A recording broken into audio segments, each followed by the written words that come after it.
some sharing time by our missionaries this afternoon. So we'd love for you to just share what all has been going on at your village, some stories of fruitfulness that you've seen in the children or in the rice students or within your village or anything you feel led to share. So this is on, and I will pass it around. You all can just pass it around to each other. You know what to do with this session. Who wants to go first? Oh, good. Andrea, get us kicked off. Just tell everybody your name and what village you serve in and what your job is.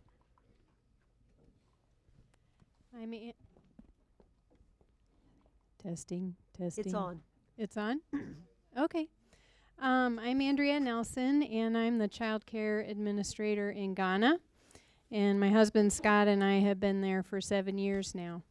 And just singing all the hymns brought to mind probably one of the best sounds that we get to hear in our villages. And I know a lot of you have been at the villages, but there's a wonderful time right after assembly when everyone gets into their school and they're in their each individual classrooms and they all start singing the same hymn. Starting at different times, so it's almost like a round, and it's just such a beautiful sound. But one of the teachers in the school was sharing recently that he was at a birthday program with his family, and the DJ there asked what song one of his children would want to hear, and it was "Come Thou Fount of Every Blessing." And so only at Rafiki school would that become your favorite song. So I just want to share a story about one of our young men, and we have multiple stories that are similar but slightly different details. But a lot of our kids came from malnourishment and different challenges early in their lives, and so we've had some learning difficulties. But one of our young men who had learning difficulties while he was growing up at the village actually qualified for university, and he's studying nursing, and we just got his results from his first semester, and he's doing very well. And not only that, but he's respectful, and he's thankful, and he knows how to cook, so he's the favorite person in his hostel. And so we're just so grateful to be able to be part of their lives and see those stories. And as the Reverend was saying, parenting is a process, not an event.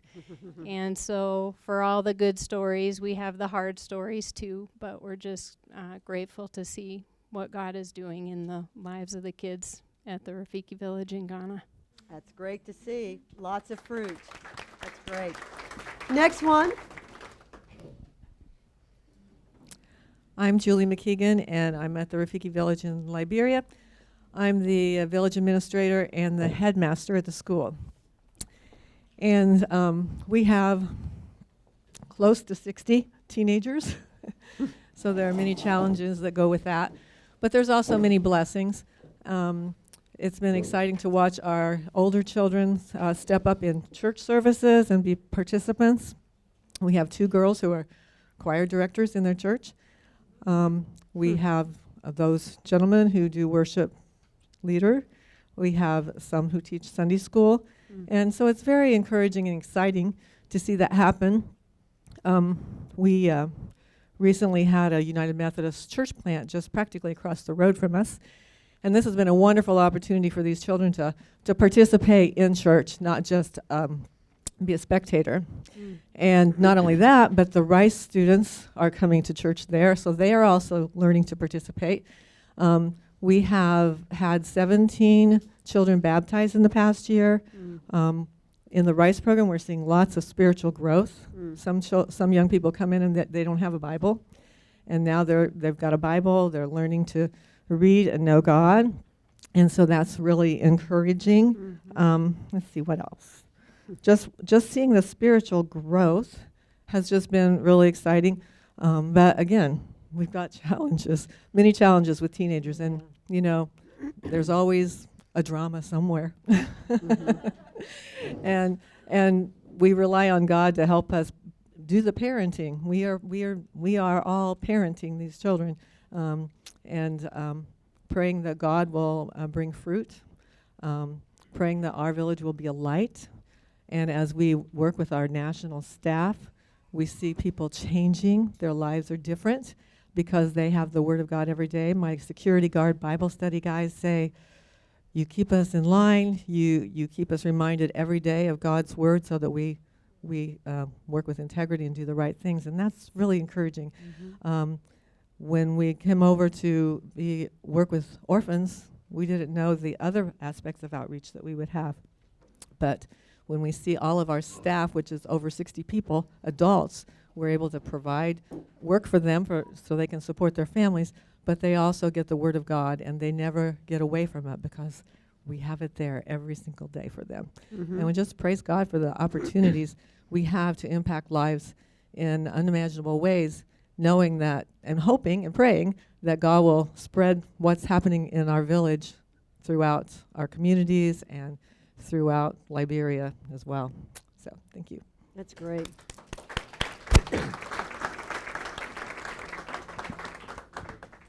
You know, I'll say something real quick about Julie and Christy and Janet. Where are you? Janet Kutsko. Janet, where are you? Yeah, and Janet.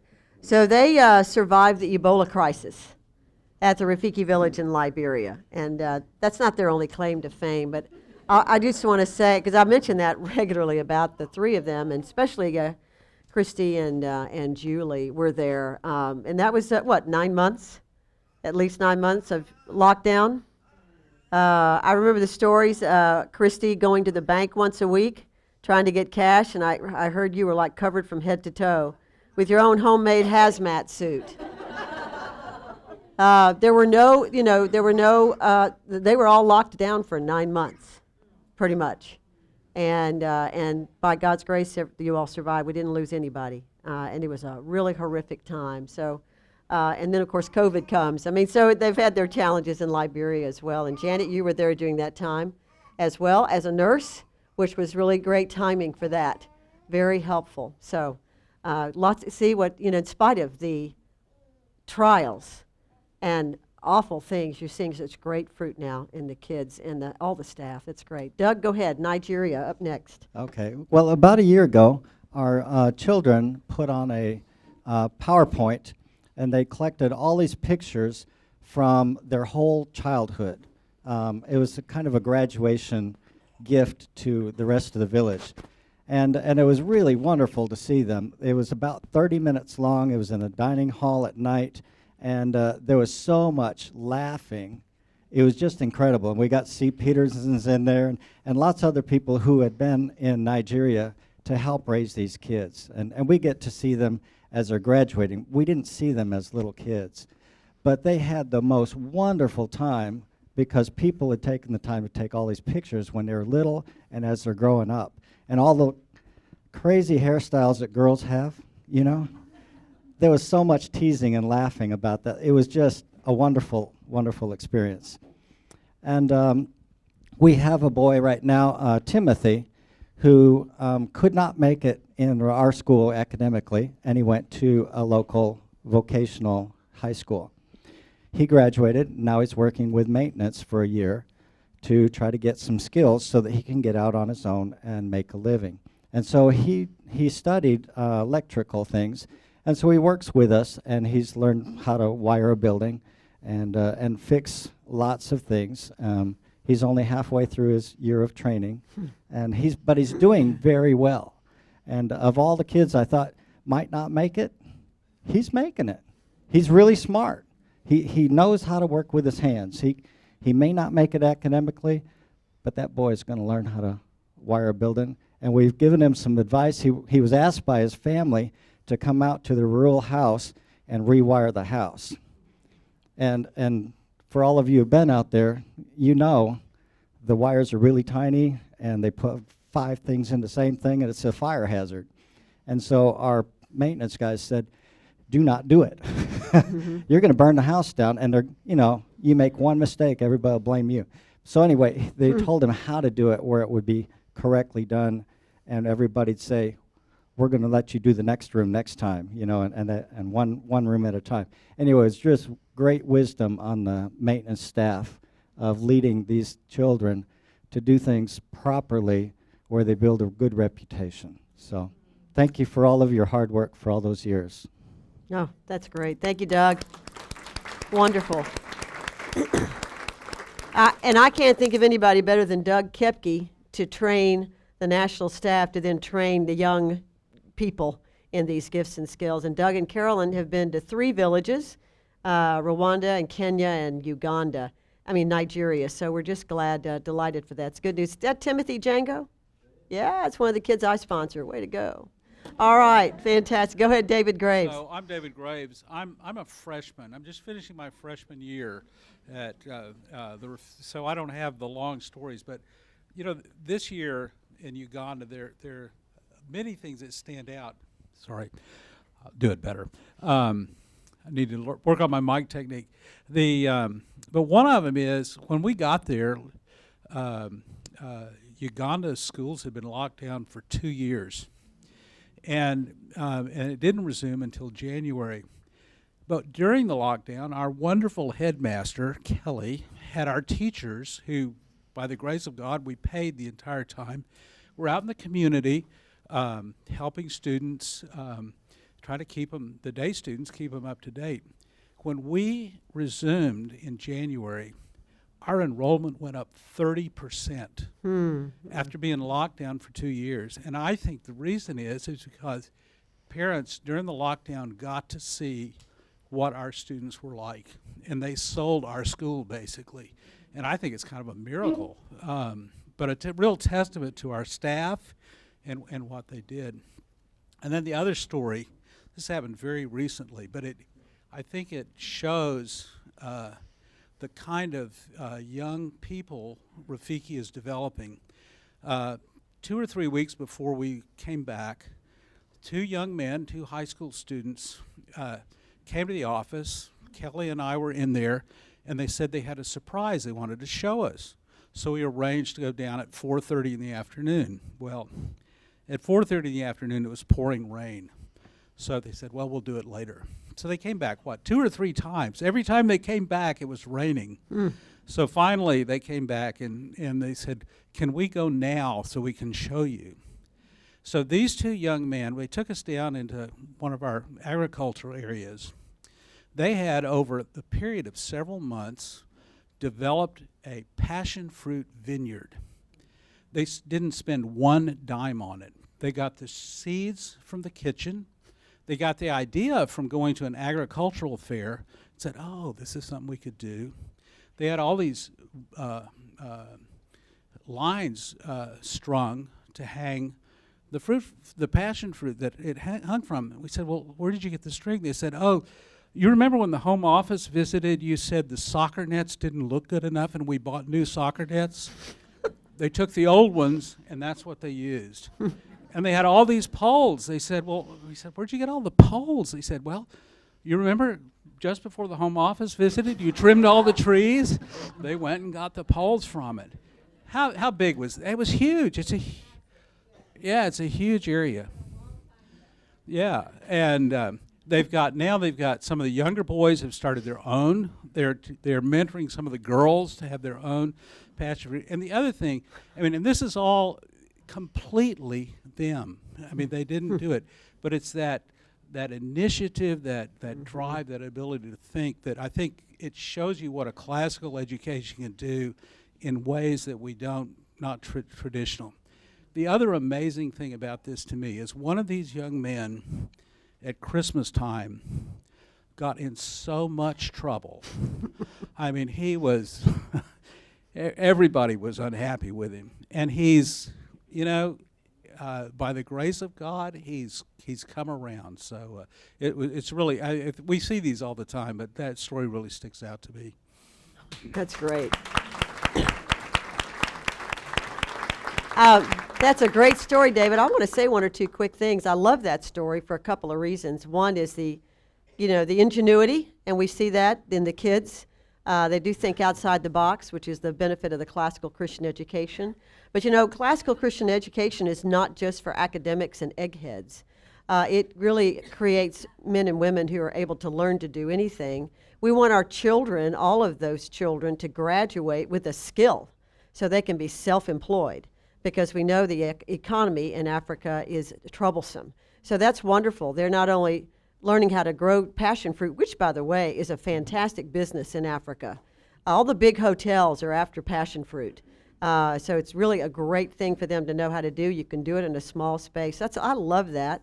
And they'll be employable. They'll be able to self-sustain themselves. So it's a great story, and we want all of our kids to learn a skill of some sort, whether it's hair plaiting, whether it's farming, carpentry, welding, as well as this great education, as well as college, if that's where God sends them. So great story. Keep that up. Who's next? Who's next? We've got, thank you for fixing that, Rob. Okay, Maureen. I'm Maureen Richards, and I am in Malawi as the Rice Dean and the Child Care Coordinator. So I want to talk to you about a story about Teacher Maggie.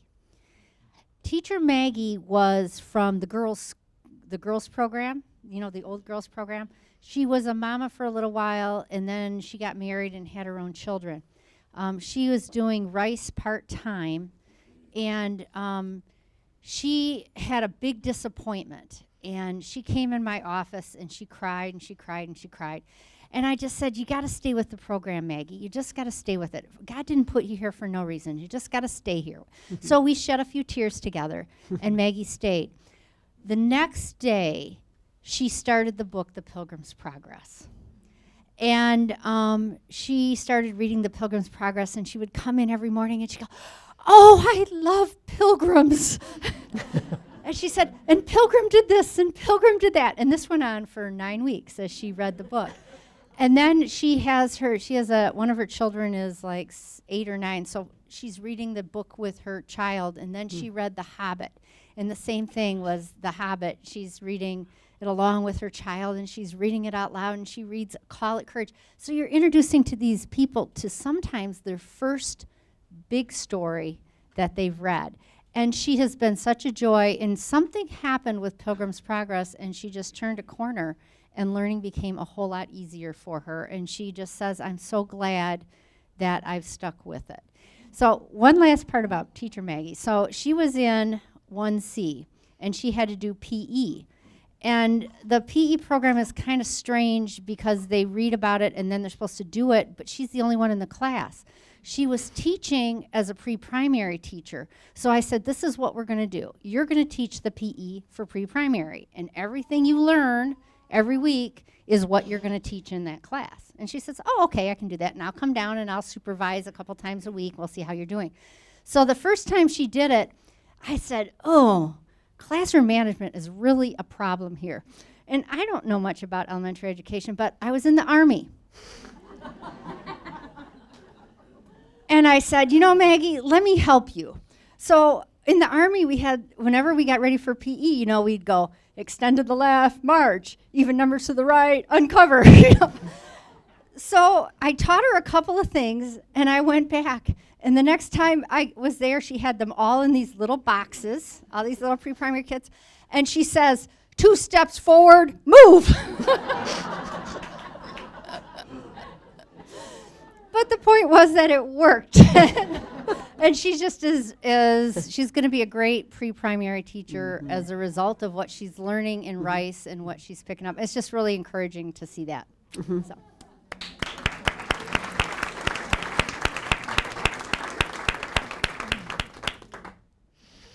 Who's next?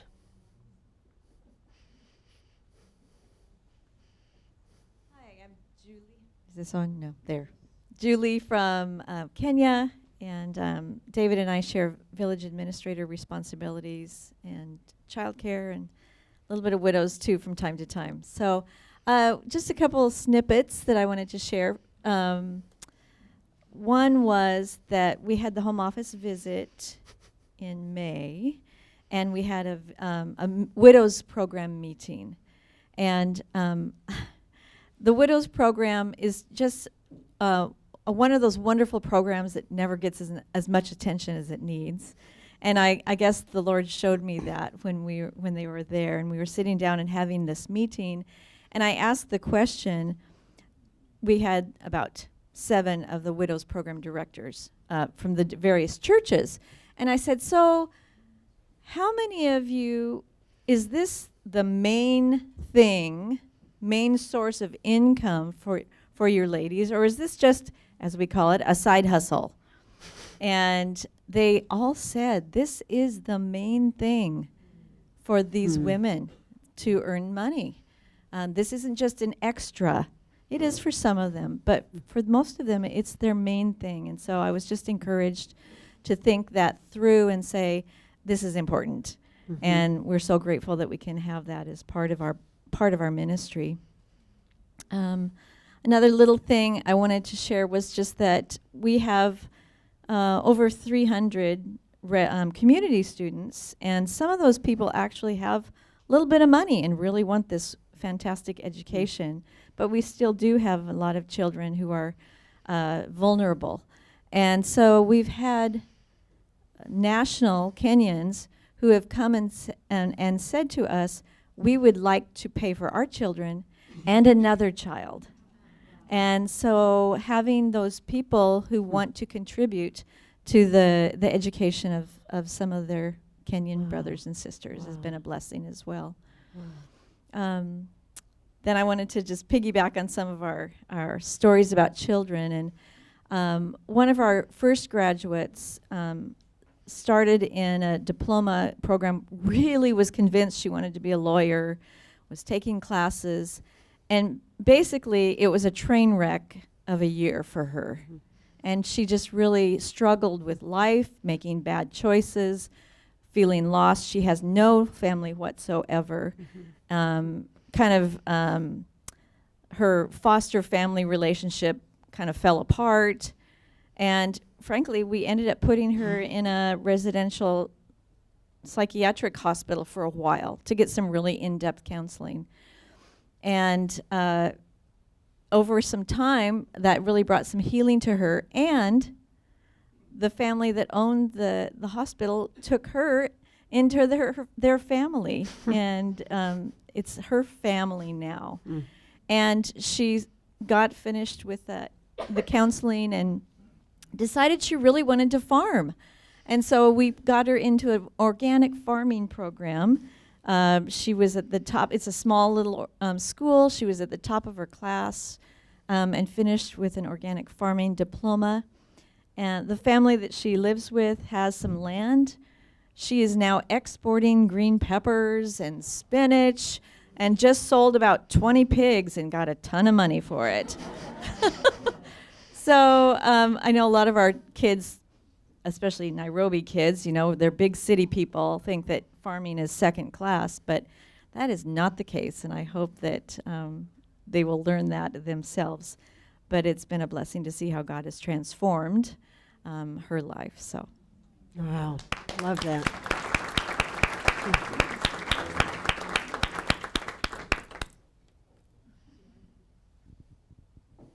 Okay, I would just want to talk about. I'm Vicky. Vicky from Rwanda, and this is Mike. I think y'all know us, but we have a day student, a second grader, whose parents came to a conference, and they were talking to the teacher. The young man is doing very well, and he says, "How's he doing at school or at home?" Wanting to know the home life of this little boy.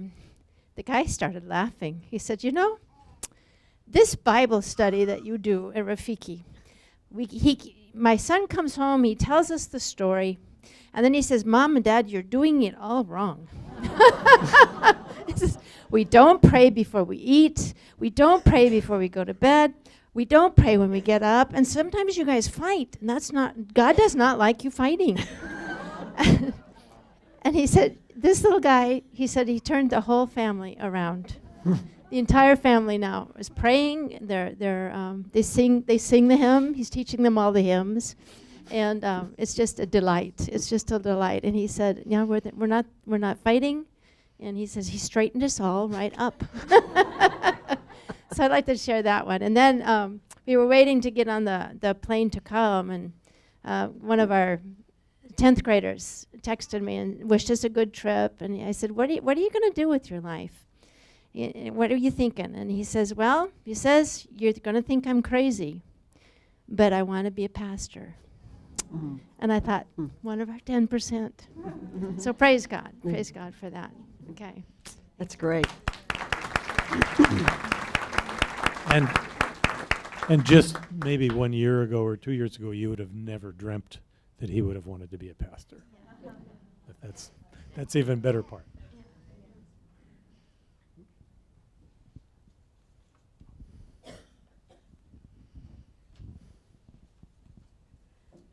All right, I'm Laurie from Tanzania, and it was about this time last year that I was learning that I would become the village administrator, education administrator, everything.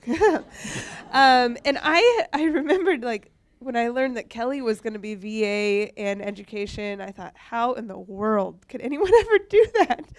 And then it happened to me.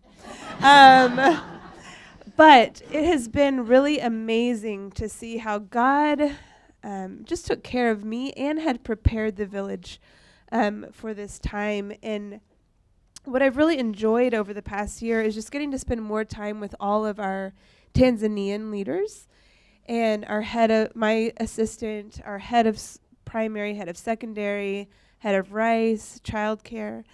I'm just getting to spend time with them each week, really getting to do the Bible study together, pray together, and see how God has, they've been there for many years, longer than I have, and God has really put a passion in them that they really care about what we're doing. They really believe in what we're doing, and they were ready to step up and just really continue what the village has been doing.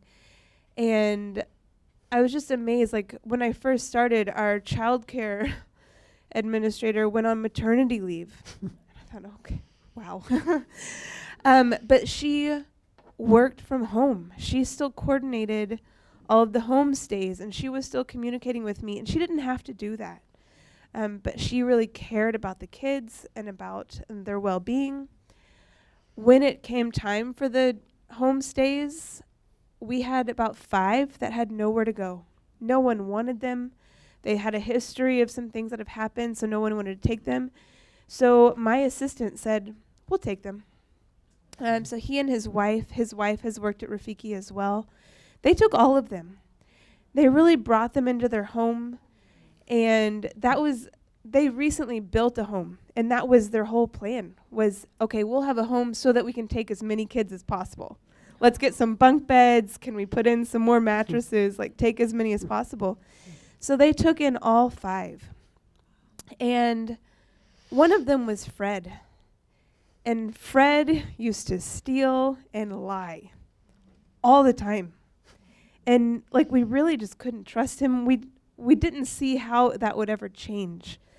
But just getting to stay at their house for one homestay completely changed him. They did Bible study in their home every day, just as like they were at Rafiki. They showed how much he was loved and cared for, and he hasn't, to my knowledge, stolen or lied since that day. And he'll come up and be like, "Hey, can I call Mama Anita?" Sure. And he just he'll wait to see, is Emmanuel available so I can go talk to him. And he just finally feels like he's got a family. And it's all just because of our staff that has really been changed by the Bible study, by their years at Rafiki, and they love what we're doing. So I'm really thankful for them. And it's been a joy, actually. And you survived.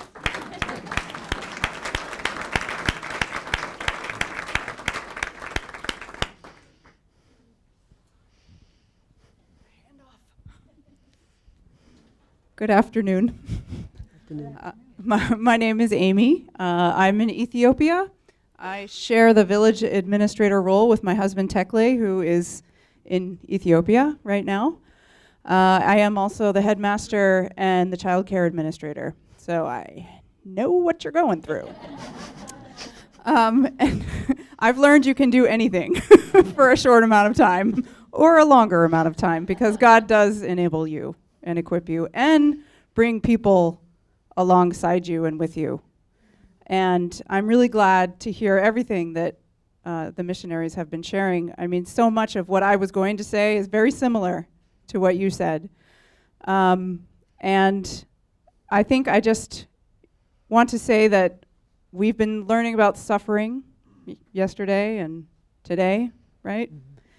And God has really taught me over the last year that there can be great joy in suffering. Not because suffering is good. There's a lot of suffering happening in Ethiopia, the country. I won't go into too much detail, but there is a civil war happening. And there are many millions of people who are being affected by it. And God has continued to protect the Rafiki village in Ethiopia. The town where we live is stable and peaceful. And he has continued through Rafiki to provide for our Rafiki kids, missionaries, and staff. And school has continued. Many places in the country, students have not been in school for almost 2 years or more because of COVID and then because of the war. But the Rafiki school, we did close some time for COVID, but we've been open all year, and we just keep growing. And this year, I spoke with my assistants in the school, and we decided we wanted to offer a bit of a challenge to our students. We wanted them to come up with ideas for how to improve and beautify our school campus that would not cost Rafiki anything, or maybe just a teeny tiny bit. So we gave that challenge to all of our students from grade 1 up through grade 10. And we gave them about a week and a half or 2 weeks to come up with their project proposals. And then groups of students came and presented those ideas to me. Esther, you were there for some of it, and to my assistants. And boy, these kids are creative. They were inspired by books that they had read. And some of them were inspired by a park that they had visited in Addis Ababa, which is the capital, which is called Unity Park. They came up with ideas for, planting gardens, flower beds, painting the sports court, a treehouse, building a traditional Ethiopian tukul, which is a mud hut, basically, with a thatched roof, in order to display student artwork and cultural things. We haven't decided which project will be approved, but it was just really encouraging to me that these kids care so much about where they go to school, and that they wanted to work together to make it more beautiful. And they really thought through some of the ideas, some of them not so much, like the treehouse. But it was an encouragement to us. And some of the resident boys, unbeknownst to us, were inspired by Unity Park, and they built a water feature next to their cottage with benches and a canopy.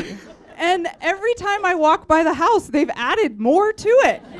And it's like, it just amazes me that that's it. And they used materials that were discarded and weren't being used for anything else. So that's what I wanted to share. So thank you all I know many of the other missionaries have been praying for us in Ethiopia, and many of you retired missionaries as well. So I just wanted to thank you all for doing that. Your prayers continue to sustain us. Thank you. Mm-hmm.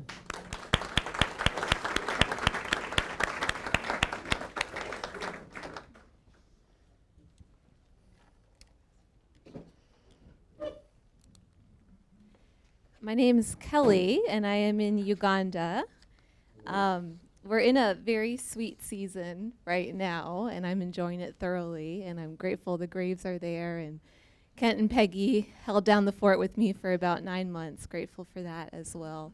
But it is a sweet season, and I would just encourage all of you that are new. It wasn't that sweet when I came 5 years ago to Uganda. There were a lot of hardships and trials to work through with the students and the school, but it's thoroughly enjoyable right now, and I find myself walking around smiling and catching myself with a smile on my face throughout the day, a lot more frequently than what I once did. So praise God for that. So stick through it, those of you that are new, especially headmasters. I know there's a few of you out there. But I did want to share about this. Yes, okay. So these cuties on the front cover of the Rafiki report, I would encourage you to pick one up if you don't have one already. This is Divine Hearts Classical Academy, just a handful of their students, not all of them. Catherine is pictured here, and she is a former Rice student. She went through a year or two of Rice when it first opened in Uganda. She was inspired to go to Rice to learn how to be a Christian classical teacher because she spent some time in Sudan and realized how well the Muslims were educating their children. And she came back and she said, Christians are failing, we need to do better. And God brought her to the Rice program. She fell in love with the Bible study, and I think every missionary here can agree that that is something that all of our nationals fall in love with, and they all say is the best part about working at the Rafiki village. Over and over and over again, you hear that. And the Rice students as well. So she fell in love with the Rafiki Bible study, and then also the fact that our curriculum has what we call BWI, Biblical Worldview Integration. In every single subject, we show how this subject is from him, through him, and to him be the glory, and how all things, whether it's science, literature, English, math, they're all held together in Jesus Christ, and they're there to glorify him. So she saw that, and she wanted to take it out into her community. She has a small plot of land that's no bigger than this space right here, and she sold another plot of land that she has to build up a school. She used her home, and she turned her home into a school.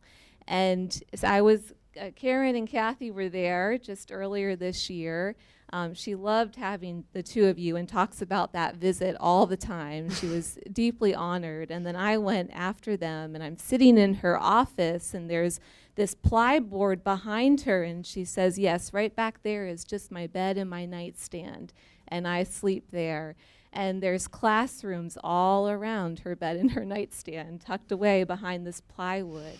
But I went there, and the students, oh my goodness, so joyful. And these uniforms are darling, if you look at this picture, plaid uniforms. She started with 6. She has 64 now. She has plans of expanding, not out, because there's not much room to expand out in Africa, as you know. So she's expanding up. She sent me pictures this morning of the plans to expand up. I was talking with her before I came, and just last week I told her the container is here and your curriculum is here. She was thrilled, and the first thing that she asked about, Rosemary, are the Bibles there on the container, because as many of you know, those that purchase the Rafiki education system receive Bibles for, was it primary 1 or 2? For children who can read, so usually at grade 2 or grade 3, yes. They get Bibles. Yes. Right. So she knows that, and she's remembered that, and she values that, and that was the first thing that came out of her mouth when she heard the container had arrived. And so she's looking forward to receiving that when I get back. We're going to do a training with some of her teachers. She has one Rice student that's working at her school and is doing a fabulous job, and the rest are national teachers that have come from other educational institutions. So she's really taken just the few loaves and fish that God has given her and walked forward in faith, and he's multiplied it, and I believe that he will continue to do that. So pray for more people like Catherine across all 10 countries. This will take off. The Rafiki education system will take off. I had just right before I came last week, 3 different parties who represent over 15 schools call me asking for our curriculum. So it's very, very exciting. And 1,000 schools, is that the goal in 10 years? 5 years. I mean, really. I think we'll get there. 2010. 2010. Just in Uganda, we'll get Just there. in Uganda, we will. The Anglicans will take 500, I'm Yes, sure, very yes, quickly. Yeah, yes. no, really, 1,000 is sort of really a low number now, I think.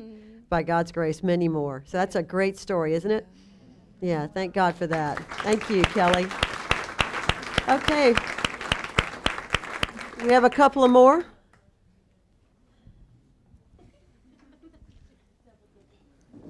Well, my name's Mike, and I'm in Rwanda. And one of the things I've heard in a couple of other people's talks as well is something I think is very important for Rafiki villages. We have a maturing workforce, and I don't mean they're just getting older. We have national workers who are becoming different people. And one of the things, like Kelly said, at the Bible study, we've heard that many times, they enjoy the Bible study and it changes their lives. But they also, even though they don't go to the Rafiki school, they pick up many of the things that are going on in the village, and it changes how they perceive what needs to be done and then go ahead and do it. And with, the number of missionaries 20 years ago when we went out with Rafiki was twice as many as there are now. And yet the workload probably wasn't as large. And there's absolutely no way we'd be able to do this work without the national staffs that God has provided for us. And we have some very amazing people. And so that's a great thing to thank God for, because many things happen to the good without our knowledge. Things go on in the background and problems get taken care of, and just one today in Rwanda taken care of. 3 of our teachers stepped up and took care of something because it had to happen while we're gone. And they just volunteered and said, I'm going to do this, I'm going to do this. One said, I'm going to house all these girls that are going to the basketball game. And they just take care of it, because now Rafiki is home to them and the children are their children. And so we're very thankful for these national staff workers we have and how God has provided them for us. Amen.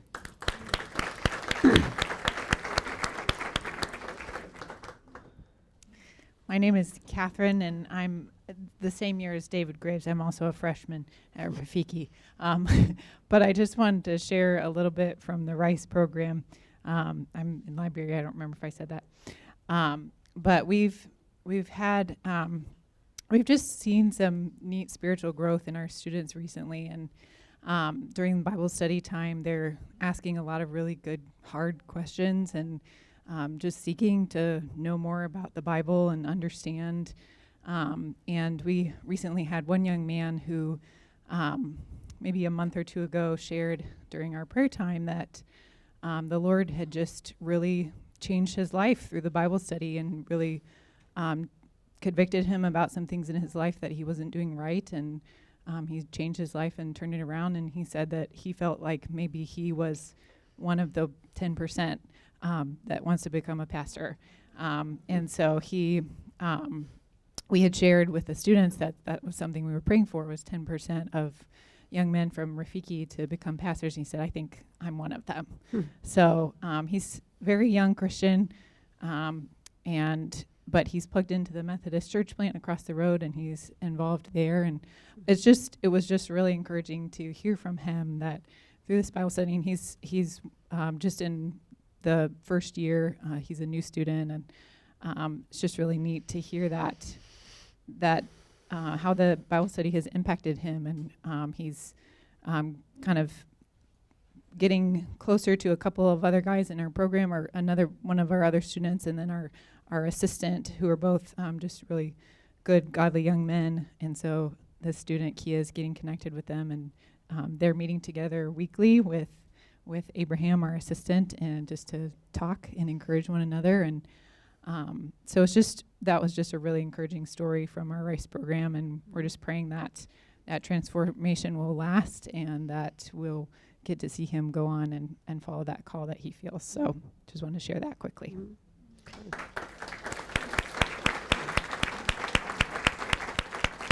Anyone else? Anybody else?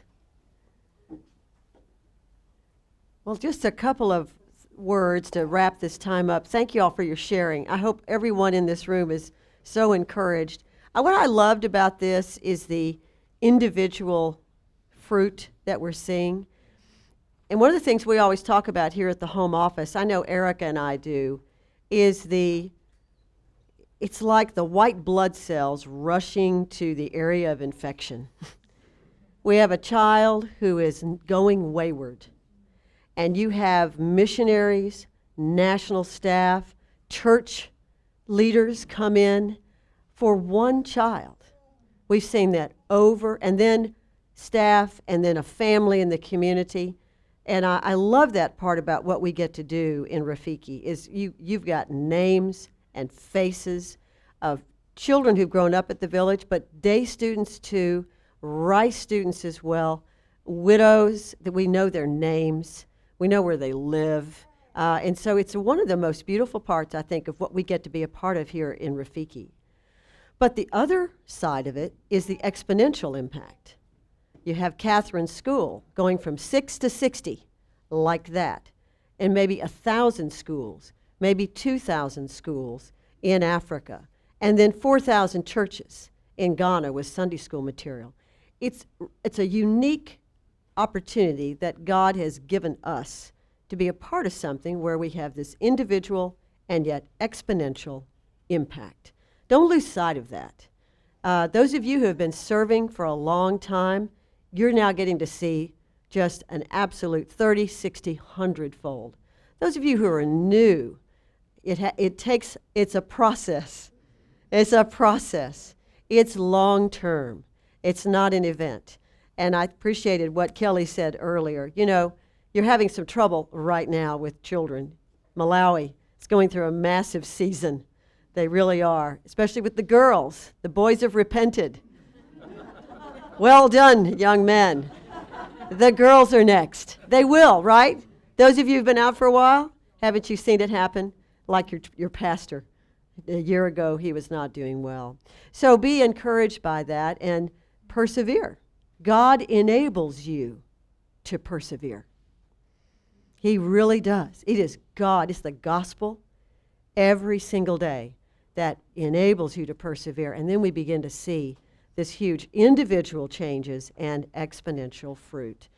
Also, those of you who pray for this work, who give to this work, who volunteer, the Widows Program, you heard, it is their sole, practically their only source of money, of economy. So thank you for doing that.